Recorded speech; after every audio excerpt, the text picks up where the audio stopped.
ഒരു മനുഷ്യനെ സംബന്ധിച്ചിടത്തോളം അയാൾക്ക് കടന്നു പോകാനാവുന്ന എല്ലാ വേദനകളിലൂടെയും കടന്നുപോയ ജീവിതമായിരുന്നു പ്രവാചകൻ്റേത്.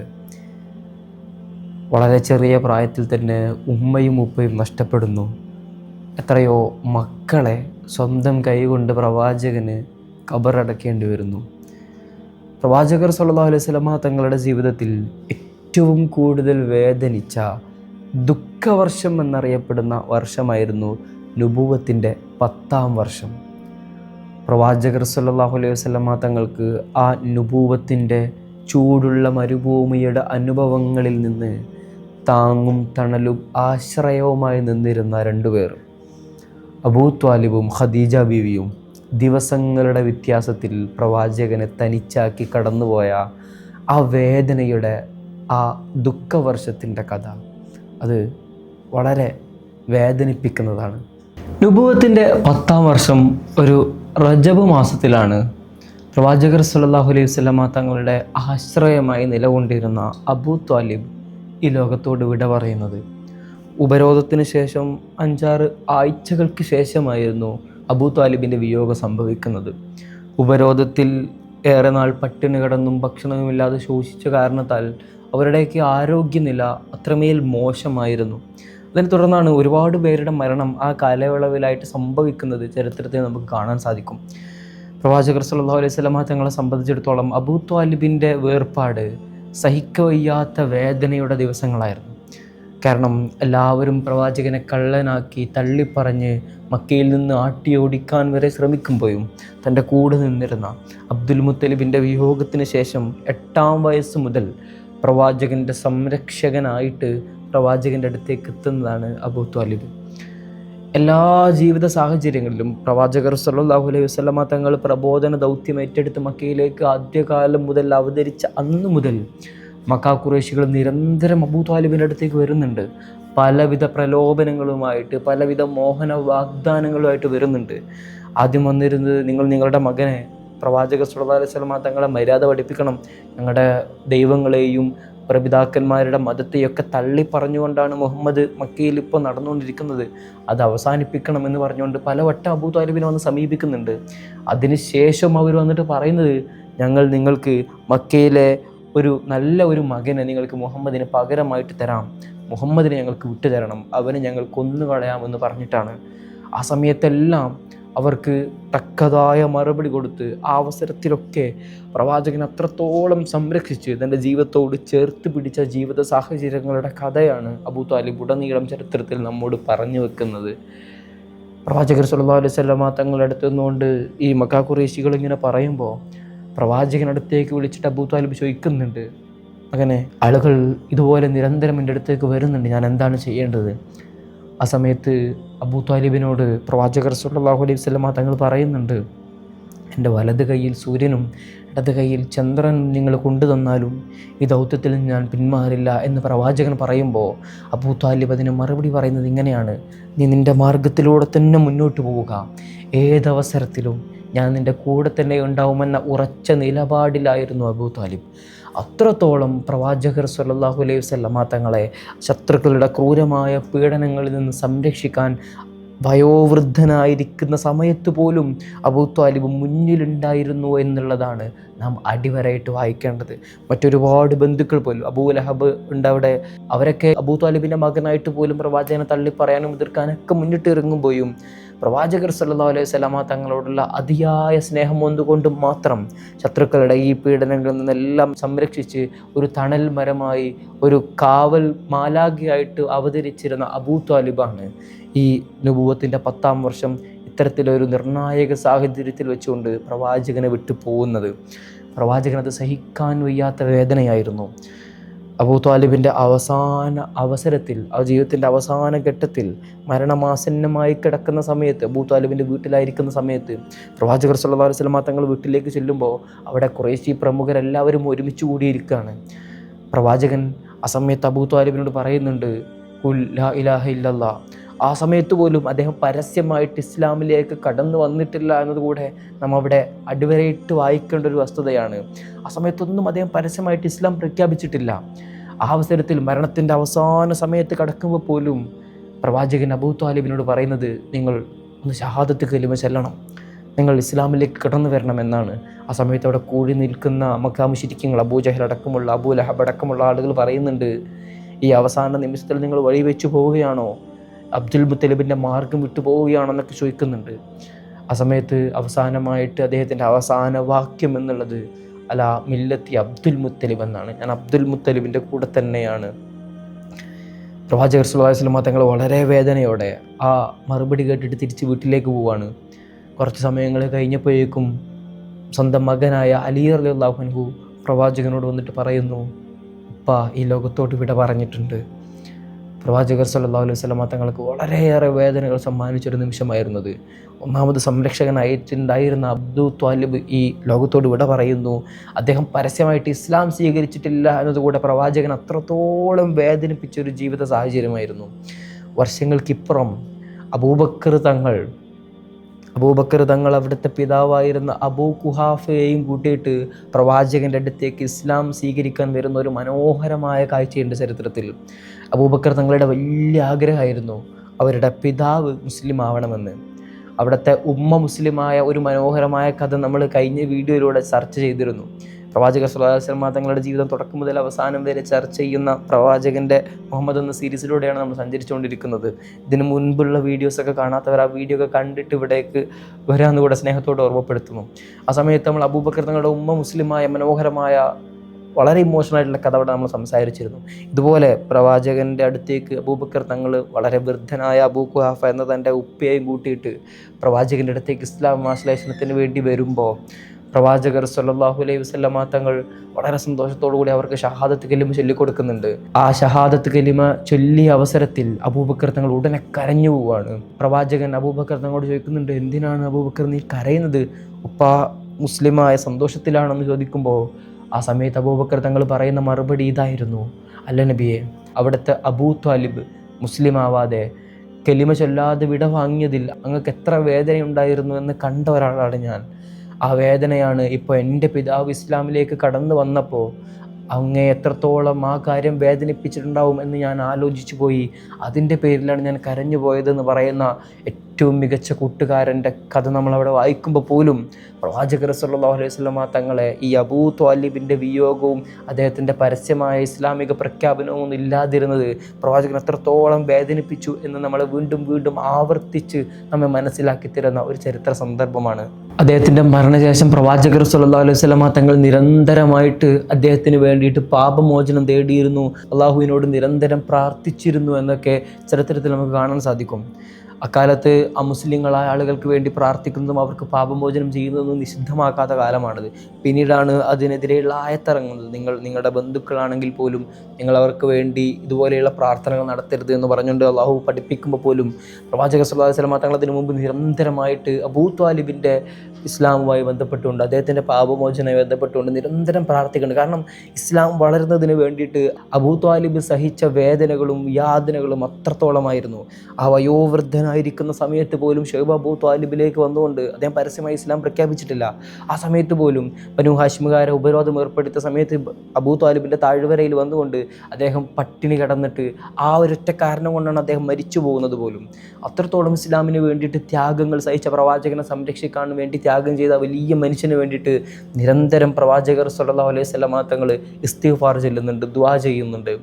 പ്രവാചകൻ അത്രത്തോളം ആ സംഗതി വേദനിപ്പിച്ചു എന്നതാണ് ഇതിലൂടെയൊക്കെ നമുക്ക് മനസ്സിലാവുന്നത്. ഒരിക്കൽ അബ്ബാസ് റളിയല്ലാഹു അൻഹു വന്നുകൊണ്ട്, ഇവരുടെ ബന്ധുവാണ് അബ്ബാസ് തങ്ങൾ, വന്നുകൊണ്ട് പ്രവാചകനോട് ചോദിക്കുന്നുണ്ട്, നബിയെ, അങ്ങക്ക് വേണ്ടി ഒരുപാട് വേദനകൾ സഹിച്ച ആളാണ് അബൂ ത്വാലിബ്, അദ്ദേഹത്തിന് വേണ്ടി തിരിച്ചങ്ങൊന്നും നൽകുന്നില്ലെന്ന് ചോദിക്കുമ്പോൾ നരകത്തിൽ ഏറ്റവും കുറവ് ശിക്ഷ അനുഭവിക്കുന്നയാൾ അത് അബൂ ത്വാലിബ് ആയിരിക്കും, എൻ്റെ പ്രാർത്ഥനയും എൻ്റെ ഷഫാത്തും ഉപകരിക്കപ്പെടുന്ന ആളുകളിലാണ് എന്ന് പറയുമ്പോൾ ആ ചരിത്രങ്ങളൊക്കെ നമുക്ക് എടുത്ത് വായിക്കുമ്പോൾ മനസ്സിലാകുന്ന മറ്റൊരു കാര്യം കൂടെയുണ്ട്.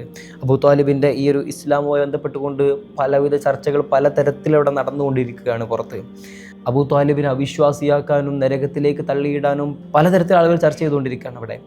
അതിൽ നമ്മൾ മനസ്സിലാക്കേണ്ട ഏറ്റവും പ്രധാനപ്പെട്ട കാര്യം, ഈ അബൂ ത്വാലിബിൻ്റെ ഇസ്ലാമിക ആശ്ലേഷവുമായി ബന്ധപ്പെട്ടുകൊണ്ട് ഏറ്റവും പ്രഥമമായി നാം ചിന്തിക്കേണ്ട കാര്യം എന്തെന്ന് വെച്ചാൽ, ഒരാളുടെ ഇസ്ലാം, അദ്ദേഹത്തിൻ്റെ മതം, അയാളുടെ വിശ്വാസം എന്നുള്ളത് കേവലം നമ്മൾ വിചാരിക്കുകയും വിലയിരുത്തുകയും ചെയ്യേണ്ട കാര്യമല്ല എന്നുള്ളതാണ്. പ്രവാചകർ സ്വല്ലല്ലാഹു അലൈഹി വസല്ലമ തങ്ങളുടെ പിതാവും ഉമ്മയും വരെ അവർ കാഫര്യങ്ങളാണ്, അവർ നരകത്തിലാണ് എന്ന് പറയുന്ന പല അവാന്തര വിഭാഗങ്ങളും മുസ്ലിങ്ങൾക്കിടയിൽ പോലും ഇന്ന് ജീവിക്കുന്നു എന്നുള്ളത് നമ്മളെ ഏറെ വേദനിപ്പിക്കുന്ന രംഗമാണ്. അഥവാ പരസ്യമായിട്ട് അവരൊന്നും ഇസ്ലാം പ്രഖ്യാപിച്ചിട്ടില്ല എന്നത് മാത്രമാണ് അവരുടെ ചരിത്രം മുഴുവനും നമുക്ക് വായിക്കുമ്പോൾ മനസ്സിലാവുന്നത്. അബൂ താലിബിൻ്റെ കവിതകൾ മാത്രം നമ്മൾ എടുത്തു നോക്കുക. അദ്ദേഹം ഇസ്ലാമിനെ പറ്റിയും പ്രവാചകനെ പറ്റിയൊക്കെ പുകഴ്ത്തി പാടുന്ന കവിതകൾ കണ്ടാൽ നമുക്ക് കേവലം മനസ്സിലാവുന്ന കാര്യങ്ങളാണത്. അദ്ദേഹം പരസ്യമായി ഇസ്ലാം പ്രഖ്യാപിച്ചിട്ടില്ല എന്നതുകൊണ്ട് മാത്രം അദ്ദേഹം മുസ്ലിം ആവാതിരിക്കുന്നില്ല. അദ്ദേഹത്തിനെയും നരകത്തിലേക്ക് തള്ളിയിടാൻ നടത്തുന്നവരുടെ ശ്രമങ്ങളൊന്നും അത് നമ്മളൊരു കേവലമായിട്ട് കാണേണ്ട ഒരു വസ്തുതയുമല്ല. കേവലം ഒരാളുടെ വിശ്വാസം അയാൾ മുസ്ലിമാണോ അല്ലെന്ന് നമ്മൾ ചിന്തിക്കേണ്ട കാര്യവുമല്ല എന്നുള്ളതാണ് ഈ വിഷയത്തിൽ ഏറ്റവും പ്രധാനമായിട്ട് നമുക്ക് പറയാനുള്ളത്. അബൂ താലിബിൻ്റെ പേര് കേൾക്കുമ്പോൾ തെർലിയത്ത് ചെല്ലുന്ന എത്രയോ മഹാന്മാരെയും സൂഫിയന്മാരെയും ചരിത്ര ഗ്രന്ഥങ്ങൾ നമ്മൾ കാണുന്നുണ്ട്. കാരണം പ്രവാചകർ സല്ലല്ലാഹു അലൈഹി വസല്ലം തങ്ങൾ ഇത്രത്തോളം വിശ്വസിച്ച് കൂടെ നിൽക്കുന്നത് അദ്ദേഹത്തിൻ്റെ ഉള്ളിൽ ഉറച്ച ഈമാനിക വിശ്വാസം ഒന്നുള്ളത് കൊണ്ട് മാത്രമാണ് എന്നാണ് അവിടെ പറഞ്ഞു വെക്കുന്നത്.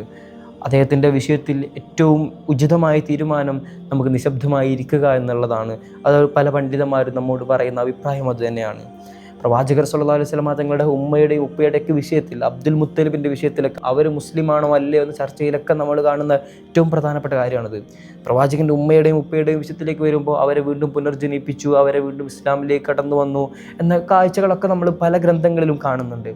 അതുകൊണ്ട് അവരുടെ ഇസ്ലാമും അവരെ നരകത്തിലും സ്വർഗത്തിലൊക്കെ ആക്കേണ്ട ഉത്തരവാദിത്വമൊന്നും നമുക്കുള്ളതല്ല എന്നുള്ളതാണ് ഇതുവരെയായിട്ട് പറയേണ്ട ഒരു കാര്യം.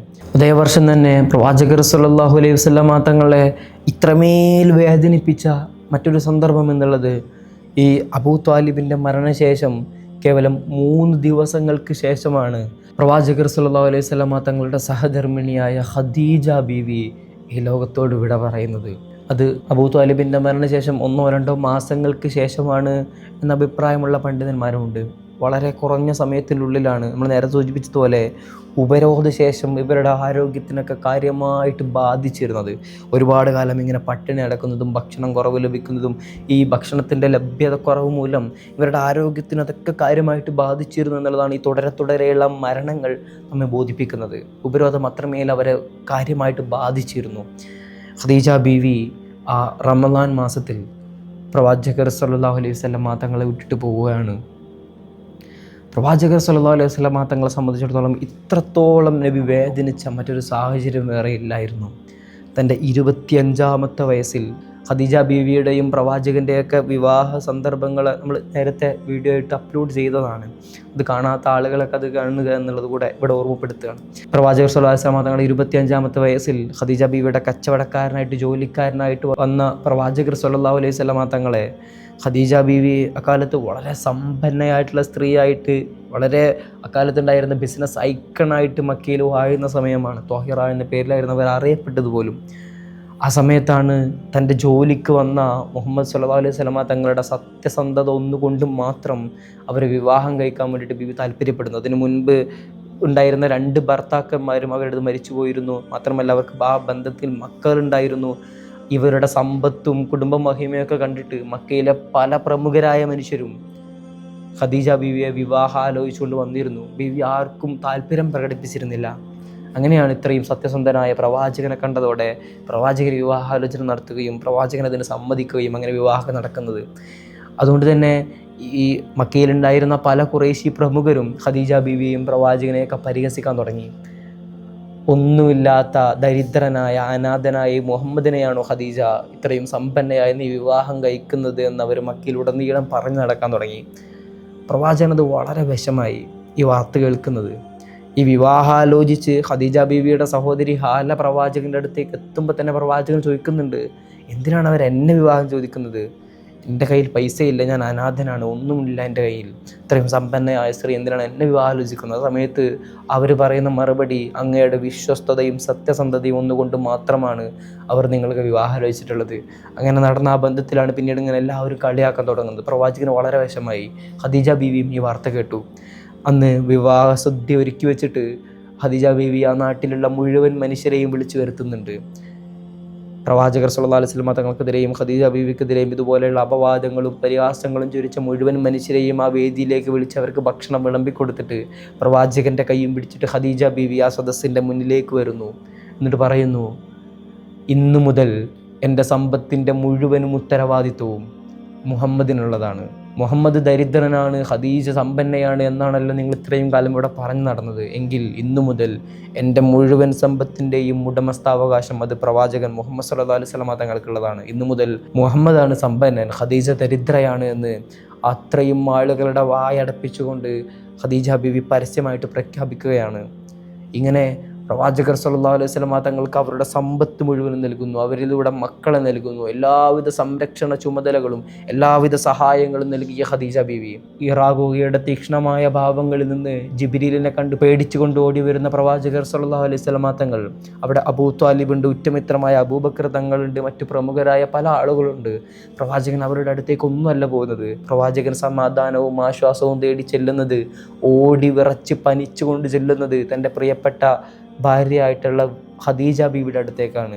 ജമ്മിലൂനിയ ഖദീജ, എന്നെ പുതപ്പിട്ട് മൂടൂ എന്ന് പറയുന്നതിനിടയിൽ എന്നെ സ്നേഹം കൊണ്ട് മൂടൂ എന്നതുകൂടിയാണ് പറഞ്ഞു വെക്കുന്നത് പ്രവാചകൻ. ഖദീജ ബീവി ഒരു പുതപ്പിട്ട് പ്രവാചകൻ ഇങ്ങനെ നെഞ്ചോട് ചേർത്ത് പിടിച്ചിട്ട് പറഞ്ഞു കൊടുക്കുന്നു, നബിയെ, അങ്ങേ അള്ളാഹു ഒരിക്കലും കൈവടിയില്ല. കാരണം അങ്ങ് നന്മ ചെയ്യുന്ന ആളാണ്, സത്യം പറയുന്ന ആളാണ്, കുടുംബബന്ധം ചേർക്കുന്ന ആളാണ്, അയൽവാസികളെ സ്നേഹിക്കുന്ന ആളാണ്, അനാഥകളെ സംരക്ഷിക്കുന്ന, വിധവകളെ സംരക്ഷിക്കുന്ന, പട്ടിണി കിടക്കുന്നവർക്ക് ഭക്ഷണം നൽകുന്ന ആളാണ് താങ്കൾ. അങ്ങനത്തെ അങ്ങയെ അള്ളാഹു ഒരിക്കലും കൈവിടില്ല എന്ന് പറഞ്ഞുകൊണ്ട് ആ വേദന നിറഞ്ഞ സാഹചര്യങ്ങളിൽ മുഴുവനും പ്രവാചകൻ്റെ സംരക്ഷണവും പ്രവാചകന് സ്നേഹവുമായി നിലകൊണ്ടിരുന്ന ഖദീജ ബീവിയാണ് ഈ വിട വാങ്ങുന്നത്. പ്രവാചകനെ സംബന്ധിച്ചിടത്തോളം ജീവിതത്തിലെ ഏറ്റവും വലിയ വേദന നിറഞ്ഞ സാഹചര്യമായിരുന്നു അത്. പ്രവാചകർ സല്ലല്ലാഹു അലൈഹി വസല്ലം തങ്ങൾക്ക് 50 വയസ്സാണ് പ്രായം. 25ാമത്തെ വയസ്സിൽ പ്രവാചകർ സല്ലല്ലാഹു അലൈഹി വസല്ലം തങ്ങൾ ഒരുപാട് വിവാഹം കഴിച്ചു എന്ന് പറഞ്ഞ് നടക്കുന്ന പല ആളുകളെയും ഇന്നും നമുക്ക് ചരിത്രത്തിൽ കാണാം. പ്രവാചകൻ പെൺപിടിയനായിരുന്നുവെന്നും ഒരുപാട് സ്ത്രീകൾ വിവാഹം കഴിച്ചു എന്നൊക്കെ പറയുന്ന ആളുകൾ പ്രവാചകൻ്റെ ചരിത്രം ഒന്ന് വായിച്ചു നോക്കുക. മക്കയിലെല്ലാം ഉണ്ടായിട്ടും, ഉന്നത കുടുംബത്തിൽ ജനിച്ചിട്ടും 25ാം വയസ്സ് മുതൽ 50ാമത്തെ വയസ്സ് വരെ ജീവിതത്തിൻ്റെ ഒരു യൗവന തീക്ഷ്ണപ്രായം മുഴുവൻ പ്രവാചകൻ തൻ്റെ സ്വന്തം ഭാര്യയായിട്ട് കൊണ്ടു നടക്കുന്നത് തന്നെക്കാൾ പ്രായമുള്ള ഖദീജ എന്ന വിധവയായ സ്ത്രീയാണ്. പ്രവാചകൻ്റെ പിന്നീടുള്ള വിവാഹങ്ങളൊക്കെ നടക്കുന്നത് തൻ്റെ 50ാമത്തെ വയസ്സിന് ശേഷമാണ്. ഓരോ വിവാഹങ്ങളും നിങ്ങളെടുത്ത് പരിശോധിച്ച് നോക്കുക.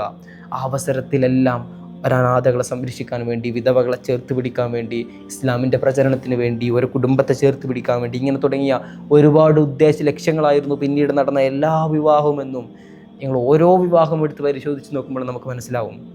ഇങ്ങനെ പ്രവാചകൻ്റെ യൗവന കാലത്ത് മുഴുവനും കൂടെ ഉണ്ടായിരുന്ന ഖദീജ ബീവി അവിടുത്തെ 65ാമത്തെ വയസ്സിൽ ഈ ലോകത്തോട് വിട പറയുകയാണ്. പ്രവാചകനെ സംബന്ധിച്ചിടത്തോളം സ്വന്തം കൈകൊണ്ട് തന്നെയാണ് പ്രവാചകൻ അന്ന് അവിടെ അവരുടെ മറവ് ചെയ്യുന്നതും ബാക്കി ക്രിയകളൊക്കെ ചെയ്യുന്നതൊക്കെ. പ്രവാചകർ സല്ലല്ലാഹു അലൈഹി വസല്ലം തങ്ങൾ പിന്നീട് ദിവസങ്ങളോളം ഒന്നും സംസാരിക്കുന്നില്ല എന്നുള്ളതാണ്. പ്രവാചകനെ സംബന്ധിച്ചിടത്തോളം വളരെ വേദനയോടെയുള്ള ദിവസങ്ങളായിരുന്നു. പ്രവാചകൻ വളരെ നിശ്ചലനായിട്ട് ഒന്നും സംസാരിക്കാൻ പോലും പറ്റാതെ നിസ്സഹായനായിട്ട് ഇരുന്നു പോവാണ്. നമ്മൾ നേരത്തെ ഒരു വീഡിയോ ചെയ്തിരുന്നു. ഉമർ റളിയല്ലാഹു അൻഹു പ്രവാചകനെ ആശ്വസിപ്പിച്ചുകൊണ്ട് ഒരു കഥ പറഞ്ഞു കൊടുക്കുന്ന കഥയൊക്കെ നമ്മൾ നേരെ സൂചിപ്പിച്ചിരുന്നു. അതൊക്കെ പ്രവാചകൻ ഈ ഖദീജ ബീവിയുടെ വിയോഗം മൂലം അത്രയും വേദനയിലിരിക്കുന്ന സാഹചര്യമായിരുന്നു അത്. അത്രത്തോളം പ്രവാചകനുമായിട്ടത് ഖദീജ ബീവിയുടെ ജീവിതം നമ്മൾ എടുത്തു നോക്കുമ്പോൾ മനസ്സിലാവും. ഇറാ ഗുഹയിലൊക്കെ പ്രവാചകൻ ഏകനായി ആരാധിച്ചിരിക്കുന്ന അവസ്ഥയിലൊക്കെ ആ വൃദ്ധയായ ആ സ്ത്രീ സ്വന്തം ഭക്ഷണം കൊണ്ട് ആ മല മുഴുവനും കയറിപ്പോയിട്ട് പ്രവാചകന് ഭക്ഷണം കൊണ്ടു കൊടുക്കുന്നുണ്ട്. ഇന്ന് ആ പർവ്വതമൊക്കെ നമ്മൾ നേരിട്ട് കാണുമ്പോൾ നമുക്ക് മനസ്സിലാവും അത് എത്രത്തോളം ഉയരത്തിലാണ് അത് സ്ഥിതി ചെയ്യുന്നതെന്ന്. അന്ന് സേവകരും ജോലിക്കാരൊക്കെ ഉണ്ടായിട്ടും അവരെ പറഞ്ഞയച്ചാൽ മതി പ്രവാചകന് ഭക്ഷണം കൊണ്ടു കൊടുക്കാൻ. പക്ഷേ അതൊന്നുമില്ലാതെ ഏകനായിട്ട് മലമുകളിൽ ഗുഹയിൽ ധ്യാനിച്ചിരിക്കുന്ന ആരാധന കർമ്മങ്ങളിൽ മുഴുകിയിരിക്കുന്ന പ്രവാചകന് ഭക്ഷണവും പാനീയങ്ങളുമായിട്ട് ആ വൃദ്ധയായ സ്ത്രീ മലമുകളിലൂടെ കയറി ഇറങ്ങുന്ന കാഴ്ച ചരിത്രത്തിൽ നിന്നും നമുക്ക് വായിച്ചെടുക്കാനാവും. അത്രത്തോളം പ്രവാചകനെ സ്നേഹിച്ചിരുന്ന, പിന്തുണച്ചിരുന്ന സ്ത്രീയാണ് ഈ വയസ്സിൽ പ്രവാചകനെ വിട്ടുപോകുന്നത്. പ്രവാചകൻ്റെ വേദന എത്രത്തോളമായിരിക്കും. പിന്നീട് മദീന ജീവിതത്തിലേക്കൊക്കെ നമ്മൾ വരുമ്പോൾ ആയിഷ ബീവിയുടെ ഹദീസുകളൊക്കെ നിങ്ങൾ എടുത്തു നോക്കുക. പ്രവാചകൻ സദാ ഖദീജ ബീവിയെ പറ്റി നിരന്തരം സംസാരിച്ചുകൊണ്ടിരിക്കുന്ന, അവരുടെ ഓർമ്മകൾ ഇങ്ങനെ പറഞ്ഞുകൊണ്ടിരിക്കുന്ന ഒരുപാട് സംഭവം നമുക്ക് കാണാം. അതിൽ അസൂയ വിട്ടുകൊണ്ട് ആയിഷ ബീവിയൊക്കെ ചോദിക്കുക പോലും ചെയ്യുന്നുണ്ട്, നിങ്ങൾക്ക് എത്രയോ ഭാര്യമാരെ പിന്നീട് അള്ളാഹു തന്നില്ലേ, യുവതിയായിരുന്ന എന്നെ തന്നില്ലേ എന്ന് ആയിഷ ബീവി പോലും ചോദിക്കുന്നുണ്ട്. എന്നിട്ടും ആ വൃദ്ധയായ കിളവിയായ ആ സ്ത്രീയെ പറ്റിയാണ് നബിയെ നിങ്ങളിങ്ങനെ പറഞ്ഞുകൊണ്ടിരിക്കുന്നതെന്ന് നബിയോടുള്ള സ്നേഹം മൂലം, അവരോടുള്ള അത്രയും ദൃഢമായ ബന്ധം കൊണ്ട് ആയിഷ ബീവി ചോദിക്കുന്നുണ്ട്. ആ സമയത്ത് പറയുന്നു, ഇല്ല, എനിക്ക് ഖദീജയായിരുന്നു എല്ലാം. ഖദീജ എന്നെ സ്നേഹം കൊണ്ട് ഊട്ടപ്പെട്ടവളായിരുന്നു, അവരെനിക്ക് സമ്പത്ത് തന്നു, അവരിലൂടെ എനിക്ക് അള്ളാഹു മക്കളെ തന്നു തുടങ്ങിയ ഐശ്വര്യങ്ങളൊക്കെ പ്രവാചകൻ ഇങ്ങനെ എടുത്തു പറയുന്നുണ്ട്. അവസാനിക്കുന്നില്ല. പ്രവാചകൻ്റെ വീട്ടിൽ ഒരു ആടിനെ അറുത്ത് കഴിഞ്ഞാൽ അതിൻ്റെ മാംസങ്ങൾ ഖദീജ ബീവിയുടെ സുഹൃത്തുക്കൾക്ക് കൊണ്ടുകൊടുക്കാൻ പ്രവാചകൻ കൽപ്പിക്കുമായിരുന്നു എന്ന് പോലും ആയിഷ ബീവിയുടെ ഹദീസിലൂടെ നമ്മൾ വായിച്ചെടുക്കുന്നുണ്ട്. മരണശേഷവും ആ ബന്ധം അങ്ങനെ നിലനിൽക്കുകയായിരുന്നു. അത് ഏറ്റവും മനോഹരമായത് ഫത്ഹ് മക്കയുടെ വേളയിൽ പ്രവാചകനെ സംബന്ധിച്ചിടത്തോളം അത്രയും സന്തോഷം നിറഞ്ഞ ദിവസം വേറെ ഇല്ലായിരുന്നു. ഫത്ഹ് മക്ക, ജനിച്ച് വളർന്ന നാട്ടിൽ നിന്ന് നാടും വീടും മണ്ണും ഒക്കെ വിട്ടിട്ട് എല്ലാം ഉപേക്ഷിച്ച് മദീനയിലേക്ക് പലായനം ചെയ്തു പോയ മനുഷ്യർ അതെല്ലാം തിരിച്ചു പിടിച്ച് വർഷങ്ങൾക്ക് ശേഷം വരുന്ന അതിസുന്ദരമായ ഫത്ഹുൽ മക്കയുടെ ദിവസം പ്രവാചകൻ ഈ മനോഹരമായ ദൃശ്യ കാഴ്ചകൾ മുഴുവനും കണ്ടു നിൽക്കാൻ ടെൻറ്റ് കെട്ടാൻ കൽപ്പിച്ചത് അൽ ഹജൂൻ എന്ന മക്കയിലെ പ്രദേശത്താണ്. എന്താണ് അൽ ഹജൂൻ്റെ പ്രത്യേകത? ഖദീജ ബീവിയുടെ ഖബർ സ്ഥിതി ചെയ്യുന്ന സ്ഥലമാണത്. നിങ്ങളൊന്ന് ആലോചിച്ച് നോക്കുക. എല്ലാം തുടങ്ങിയ സമയത്ത് ആദ്യമായിട്ട് ഇസ്ലാമിൽ വിശ്വസിക്കുന്ന സ്ത്രീയാണ് ഖദീജ ബീവി. ആദ്യമായിട്ട് ഇസ്ലാമിൽ വിശ്വസിക്കുന്നത് ഒരു പുരുഷനല്ല, മറിച്ച് ഖദീജ എന്ന സ്ത്രീയാണ്. അന്ന് തൻ്റെ കൂടെ ഉണ്ടായിരുന്ന ഖദീജ ബീവിയാണ് മക്കയിൽ എല്ലാവരും കള്ളനെന്നും മാരണക്കാരനെന്ന് എന്ന് വിളിച്ച് പരിഹസിക്കുമ്പോൾ പോലും തൻ്റെ കൂടെ നിന്നിരുന്ന ഖദീജ ബീവിയുടെ കൂടെ തന്നെയാണ് മരണശേഷവും. പിന്നീട് ഈ ഫത്ഹ് മക്കയുടെ വേള പോലും വരുമ്പോൾ പ്രവാചകൻ ആ സന്തോഷ നിമിഷത്തിൽ ചേർന്ന് നിൽക്കുന്നത് അൽ ഹജൂൻ എന്ന ആ പ്രദേശത്ത് ഖദീജ ബീവിയുടെ ഖബറിന് ചേരത്താണ് പ്രവാചകൻ സ്വല്ലല്ലാഹു അലൈഹി വസല്ലം തങ്ങൾ ടെൻറ്റ് കെട്ടുന്നത്. തുടക്കത്തിലും അവസാനത്തിലും ഖദീജ കൂടെ ഉണ്ടായിരുന്നു. അത്രത്തോളം പ്രവാചകൻ്റെ ജീവിതം ആ ഖദീജ ബീവിയുമായിട്ട് ബന്ധപ്പെട്ട് കിടക്കുന്നു എന്നുള്ളതാണ് ചരിത്രം നമ്മെ നിരന്തരം ഓർമ്മിപ്പിക്കുന്നത്. ജിബ്രീൽ അലൈഹി ഇസ്ലാം ഒരിക്കൽ വന്നുകൊണ്ട് പറയുന്നുണ്ട്, നബിയെ, അള്ളാഹുവിൻ്റെ സലാം നിങ്ങൾ ഖദീജ ബീവിയുടെ മേൽ അറിയിക്കുക. അള്ളാഹു നേരിട്ട് സലാം പറയുകയാണ് ഖദീജ ബീവിയോട്. മാത്രമല്ല, സ്വർഗത്തിൽ അവർക്ക് വേണ്ടി മണിമാളികകൾ പണിതിട്ടുണ്ട് എന്ന സന്തോഷ വാർത്തയും നിങ്ങൾ അവരെ അറിയിച്ചു കൊള്ളുക. അത്രത്തോളം അവരുടെ സമ്പത്ത് ദീനിനു വേണ്ടി ഉപയോഗിച്ചിട്ടുണ്ട്. അതിൻ്റെ സ്നേഹ സമ്മാനമായി അള്ളാഹു അതിൻ്റെ പ്രതിഫലമായിട്ട് സ്വർഗത്തിൽ വലിയ വലിയ മണിമാളികകൾ പണിത് കൊടുത്തിട്ടുണ്ടെന്ന സന്തോഷ വാർത്ത കൂടെ ജീവിച്ചിരിക്കുന്ന കാലത്ത് തന്നെ ഖദീജ ബീവിയെ ജിബ്രീൽ അലൈഹി സ്വലാം അറിയിച്ചു കൊടുക്കുന്നുണ്ട്. ഇത്തരത്തിൽ അവർ അനുഭവിച്ച സഹിച്ച വേദനകൾക്കും അവർ ചെയ്ത ത്യാഗങ്ങൾക്കുമെല്ലാം അള്ളാഹു അതിൻ്റെ ഇരട്ടിയായിട്ട് പ്രതിഫലം നൽകുന്ന കാഴ്ചയും നമ്മൾ കാണുന്നുണ്ട്. പ്രവാചകൻ സ്വല്ലല്ലാഹു അലൈഹി വസല്ലം തങ്ങൾ അവരുടെ വിയോഗത്തിന് ശേഷം പിന്നെ ദിവസങ്ങളോളം ചിരിക്കുന്നില്ല എന്നാണ്. ആ സമയത്താണ് അവരുടെ വേദന കണ്ടിട്ട് പിന്നീട് അബൂ ത്വാലിബിന് ശേഷം പിന്നീട് ഖുറൈശികളുടെ നേതാവായിട്ട് വരുന്നത് അബൂലഹബാണ്. അബൂലഹബ് ആരാണ്? പ്രവാചകർ സ്വല്ലല്ലാഹു അലൈഹി വസല്ലം തങ്ങളുടെ കൊടിയ ശത്രു. ദിവസങ്ങളോളം പഴകിക്കിടന്ന ഒട്ടകത്തിൻ്റെ കുടൽമാല കൊണ്ടുവന്നിട്ട് പ്രവാചകൻ്റെ കഴുത്തിലിട്ട് പ്രവാചകനെ പീഡിപ്പിച്ച ഇസ്ലാമിക ചരിത്രത്തിലെ ഏറ്റവും ക്രൂരനായ ശത്രുവാണ് അബൂലഹബ്. ഖുർആൻ പരസ്യമായിട്ട് ശാപവാക്കുകൾ ചൊരിഞ്ഞ ഒരേ ഒരു മനുഷ്യൻ അബൂലഹബാണ്. അത്രയും ക്രൂരമായ ഇസ്ലാമിൻ്റെയും പ്രവാചകനെ ശത്രു പ്രവാചകൻ ഈ ഖദീജ ബീവിയുടെ വിയോഗത്തിൽ സങ്കടപ്പെട്ടിരിക്കുന്നത് കണ്ടിട്ട് പ്രവാചകൻ്റെ അടുത്തേക്ക് വന്നിട്ട് പ്രവാചകനെ ആശ്വസിപ്പിക്കുകയാണ്. അന്ന് ഖുറൈശികളുടെ നേതാവാണ് അദ്ദേഹം ആശ്വസിപ്പിച്ചുകൊണ്ട് പറയുന്നുണ്ട്, ഇതുവരെ അബൂ ത്വാലിബ് നിങ്ങളുടെ സംരക്ഷണത്തിനുണ്ടായിരുന്നു, ഇന്നു മുതൽ ഞാൻ നിങ്ങളുടെ സംരക്ഷണത്തിനുണ്ടാവുമെന്ന് മക്കയിലെയും പ്രവാചകൻ്റെ കൊടിയ ശത്രു വന്നിട്ട് പ്രവാചകനോട് പറയുന്നുണ്ട് ഇങ്ങനെ വേദനിച്ചുകൊണ്ടിരിക്കുമ്പോൾ. പക്ഷേ ഈ വാർത്ത നാട്ടിൽ മുഴുവൻ പരക്കുന്നു. അബൂലഹബ് മുസ്ലിം ആയിട്ടുണ്ട് എന്നുള്ള വാർത്ത മുഴുവൻ പരക്കുന്നു, പ്രവാചകന് സംരക്ഷണം കൊടുത്തിട്ടുണ്ടെന്നുള്ള വാർത്തയൊക്കെ. അതേ സമയത്ത് ആളുകൾ വിളിച്ചിട്ട് ചോദിക്കുന്നുണ്ട്, അബൂലഹബ് നിങ്ങൾ മുസ്ലിമായി എന്ന് കേട്ടു പ്രവാചകനെ സംരക്ഷിക്കാൻ തുടങ്ങി എന്നൊക്കെ കേട്ടു എന്ന് ചോദിക്കുമ്പോൾ, ഇല്ല, ഞാൻ അതിനൊന്നും തയ്യാറായിട്ടില്ല, ഞാൻ സംരക്ഷണം ഏൽപ്പിക്കാൻ ശ്രമിച്ചാണെന്നൊക്കെ പറയുന്നുണ്ട്. എങ്കിൽ നിങ്ങൾ എന്ത് ചെയ്യണം? നിങ്ങളുടെ പിതാവിൻ്റെ സ്ഥിതി ഒന്ന് പ്രവാചകനോട് പോയിട്ട് ചോദിക്കണം. അബൂ ത്വാലിബിൻ്റെ സ്ഥിതി എന്താണെന്ന് ചോദിക്കണം. അബൂ ത്വാലിബിൻ്റെ മകനാണ് അബൂലഹബ്. ഇവിടെ ചെന്ന് ചോദിക്കുന്നുണ്ട്, എൻ്റെ പിതാവിൻ്റെ അവസ്ഥ എന്താണ്? ആ സമയത്ത് പ്രവാചകൻ മറുപടി പറയുന്നു, അദ്ദേഹത്തിൻ്റെ ആളുകളുടെ കൂടെ തന്നെയാണ്. ആ വാക്യങ്ങളിലൂടെ നമുക്ക് മനസ്സിലാവുന്നത് അബൂ ത്വാലിബ് സ്വർഗത്തിലാണെന്ന്. അബൂ ത്വാലിബിൻ്റെ ആളുകളെന്ന് സൂചിപ്പിക്കുന്നത് അത് ഈ പ്രവാചകൻ മുസ്ലിങ്ങളെ കടങ്ങുന്ന സംഘമല്ലേ. അതുകൊണ്ട് പ്രവാചക സ്വല്ലല്ലാഹു അലൈഹി വസല്ലം തങ്ങൾ പറയുന്നത് അവരുടെ ആളുകളെ കൂടെ തന്നെയാണ്. ആ മറുപടിയാണ് തിരിച്ചു വന്നിട്ട് പറയുന്നത്. ആ സമയത്ത് ആളുകൾ പറയുന്നുണ്ട്, അതല്ല, അവരുടെ ആളുകളെന്ന് സൂചിപ്പിക്കുന്നത് മുശ്രിക്കുകളാണ്, അതുകൊണ്ട് അദ്ദേഹം നരകത്തിലാണെന്ന് പറയുമ്പോൾ ആ അവസരത്തിൽ അബൂലഹബ് തൻ്റെ ഈ സംരക്ഷണ ചുമതലയൊക്കെ പിൻവലിക്കുകയാണ്. മുമ്പതിന് സംരക്ഷണമില്ല, ഏത് വിധിനെയും ഞാൻ അവനെ എതിർക്കുമെന്നൊക്കെ പറഞ്ഞുകൊണ്ട് വരുന്നുണ്ട്. പക്ഷേ എങ്കിൽ കൂടെ പ്രവാചകർ സ്വല്ലല്ലാഹു അലൈഹി വസല്ലം തങ്ങളുടെ ആ വേദന കണ്ടിട്ട് അബൂലഹബ് പോലും പ്രവാചകന് സംരക്ഷണം കൊടുക്കാൻ തുനിഞ്ഞുവെങ്കിൽ അത്രത്തോളം പ്രവാചകൻ ആ അവസരത്തിൽ വേദനിച്ചിരുന്നു എന്നുള്ളതാണ്. ഭാര്യ നഷ്ടപ്പെടുന്ന ഒരാളുടെ വേദന എത്രത്തോളം എന്നത് നമ്മൾ ഈ സമകാലിക ലോകത്ത് നമുക്കിടയിൽ തന്നെ നമ്മൾ ഒരുപാട് പേരുടെ ജീവിതം വായിക്കുമ്പോഴും കാണുമ്പോഴൊക്കെ നമുക്ക് മനസ്സിലാവുന്നതാണ്. അതിൻ്റെ ഉദാഹരണങ്ങളിലേക്കും മറ്റു കഥകളിലേക്കും ഒന്നും ഞാൻ കടക്കുന്നില്ല. പ്രവാചകർ സ്വല്ലല്ലാഹു അലൈഹി വസല്ലം തങ്ങളെ സംബന്ധിച്ചിടത്തോളം 2 അത്താണികളായി തണലുകളായി നിന്നിരുന്ന 2 മനുഷ്യർ നഷ്ടപ്പെട്ടതോടുകൂടെ പ്രവാചകർ സ്വല്ലല്ലാഹു അലൈഹി വസല്ലം തങ്ങൾക്ക് പിന്നീട് മക്ക വളരെ അസഹനീയമായിട്ട് മാറുകയാണ്. അത്രത്തോളം ക്രൂരമായ പീഡനങ്ങളാണ് ദിവസവും പിന്നീട് പ്രവാചകൻ്റെ ഇതിൽ സംഭവിക്കുന്നത്. സംരക്ഷകനായി നിന്നിരുന്ന അബൂ ത്വാലിബിൻ്റെ മരണത്തോടുകൂടെ പിന്നീട് മക്കയിൽ പൊറുതിമുട്ടുകയാണ് പ്രവാചകനും സ്വഹാബത്തും. പിന്നീടാണ് നമ്മൾ ഈ നേരത്തെയൊക്കെ ചർച്ച ചെയ്ത പ്രവാചകൻ്റെ ലഭിച്ച അക്രമങ്ങളെ പറ്റിയൊക്കെ നമ്മൾ നേരത്തെ സൂചിപ്പിച്ചതാണ്. അവിടെ പ്രവാചകർ സ്വല്ലല്ലാഹു അലൈഹി വസല്ലം തങ്ങൾ ഈ ഒട്ടകത്തിൻ്റെ കുടൽമാല കൊണ്ടുവന്നിടുന്നതും അബൂ ജഹൽ വന്നിട്ട് പെരടിക്ക് ചവിട്ടാൻ നിൽക്കുന്നതും കഴുത്തിൽ കയറിട്ട് വലിക്കുന്ന അങ്ങനെ ഒരുപാട് സംഭവങ്ങൾ പിന്നീടാണ് നടക്കുന്നത് എന്നാണ് പല പണ്ഡിതന്മാരുടെയും അഭിപ്രായം. ഈ അബൂ ത്വാലിബിൻ്റെ വിയോഗശേഷമാണ് എന്നുള്ളത്. അത്രത്തോളം പ്രവാചകർ സ്വല്ലല്ലാഹു അലൈഹി വസല്ലം തങ്ങളെ പീഡിപ്പിക്കാനും വേദനിപ്പിക്കുന്നതൊക്കെ പിന്നീട് ഈ കാലശേഷമാണ്. പിന്നീട് ഇവർക്ക് മക്കയിൽ ഈ അസഹനീയമായി തീരുകയാണ് അവരുടെ ജീവിതം. അത്രത്തോളം പ്രവാചകനും സ്വഹാബത്തും അത്രത്തോളം വേദനിക്കുകയാണ് ഈ സാഹചര്യങ്ങളിലൂടെ മുഴുവനും. ആ സമയത്ത് പ്രവാചകന് കൂടെ നിൽക്കുന്നത് ഉറ്റമിത്രമായിരുന്ന അബൂബക്കർ തങ്ങളും മകളായിരുന്ന ഫാത്തിമ ബീവിയൊക്കെയാണ്. പ്രവാചകർ സ്വല്ലല്ലാഹു അലൈഹി വസല്ലം തങ്ങളെ സംബന്ധിച്ചിടത്തോളം ഈ വർഷം ദുഃഖവർഷം, ആമുൽ ഉസ്ൻ എന്നാണ് ചരിത്രകാരന്മാർ പോലും അതിനെ സൂചിപ്പിക്കുന്നത്. കാരണം അത്രത്തോളം വേദനകളിലൂടെയാണ് പ്രവാചകൻ്റെ ജീവിതം. മക്കയിൽ പിന്നീട് നിൽക്കാൻ പറ്റാത്ത അവസ്ഥയായപ്പോൾ പ്രവാചകൻ മറ്റൊരു ദേശം ആഗ്രഹിക്കുകയാണ്. അങ്ങനെയാണ് പ്രവാചകർ സ്വല്ലല്ലാഹു അലൈഹി വസല്ലം തങ്ങൾ ത്വായിഫിനെ പറ്റിയൊക്കെ ചിന്തിക്കുന്നത്. ആ അവസരത്തിലൊക്കെ അല്ലാഹു സുബ്ഹാനഹു വ തആല പ്രവാചകൻ്റെ കൂടെ നിൽക്കുന്ന മനോഹരമായ കാഴ്ചയെ നമ്മളിത് കാണേണ്ടതാണ്. ഖുർആൻ നിരന്തരം പ്രവാചകനെ ഇങ്ങനെ ചേർത്ത് പിടിക്കുന്ന കാഴ്ച. മുൻ പ്രവാചകന്മാരുടെ ജീവിതകഥകൾ പ്രവാചകൻ ഇങ്ങനെ പറഞ്ഞു കൊടുക്കുന്നുണ്ട്. ഇവിടെ ഇങ്ങനെ അക്രമങ്ങളേറ്റ് നിൽക്കുമ്പോൾ പോലും മുൻപുണ്ടായിരുന്ന പ്രവാചകന്മാർ അവരും ഇതുപോലെ ഈ ദീനിൻ്റെ മാർഗത്തിൽ പ്രവേശിച്ചപ്പോൾ അവരും ഇത്രത്തോളം വേദനിച്ചിരുന്നു എന്ന വേദനാപൂർണമായ കഥകൾ പ്രവാചകന്മാരുടെ മുൻകാല പ്രവാചകന്മാരുടെ കഥകളും അവരുടെ പാഠങ്ങളൊക്കെ ഖുർആൻ നിരന്തരം ഇങ്ങനെ പ്രവാചകർ സ്വല്ലല്ലാഹു അലൈഹി വസല്ലം തങ്ങൾക്ക് പറഞ്ഞു കൊടുക്കുന്നുണ്ട്. മാത്രമല്ല വരാനിരിക്കുന്ന വലിയ വിജയത്തെ പറ്റിയുള്ള സൂചനകളും അല്ലാഹു സുബ്ഹാനഹു വ തആല നേരത്തെ പ്രവാചകർ സ്വല്ലല്ലാഹു അലൈഹി വസല്ലം തങ്ങൾക്ക് ഇതിലൂടെ പറഞ്ഞു കൊടുക്കുന്നുണ്ട്. അങ്ങനെയാണ് ഇവർ നാട് വിട്ടിട്ട് ത്വായിഫിലേക്ക് പോകുന്നത്. ഈ സന്ദർഭങ്ങളേക്കാൾ ഏറ്റവും പ്രവാചകർ സ്വല്ലല്ലാഹു അലൈഹി വസല്ലം തങ്ങളെ വേദനിപ്പിച്ച ഒരു സാഹചര്യമായിരുന്നു ത്വായിഫ്. ഐഷ ബീവി അവർക്ക് ചോദിക്കുന്നുണ്ട്, നബിയെ അങ്ങക്ക് ഏറ്റവും വേദന നിറഞ്ഞ ദിവസം ഉഹുദായിരുന്നില്ലേ? മുസ്ലിങ്ങളെ സംബന്ധിച്ചിടത്തോളം ബദറിന് ശേഷം പിന്നീട് വളരെ ആത്മവിശ്വാസത്തോടെ പോയ ഒരു യുദ്ധമായിരുന്നു ഉഹുദ്. അതിൽ പ്രവാചകൻ്റെ മുൻപല്ല് പൊട്ടി മുസ്ലിങ്ങൾ ദയനീയമായി പരാജയപ്പെട്ട് തിരിച്ചു പോകുന്ന യുദ്ധമാണ് ഉഹുദ് യുദ്ധം.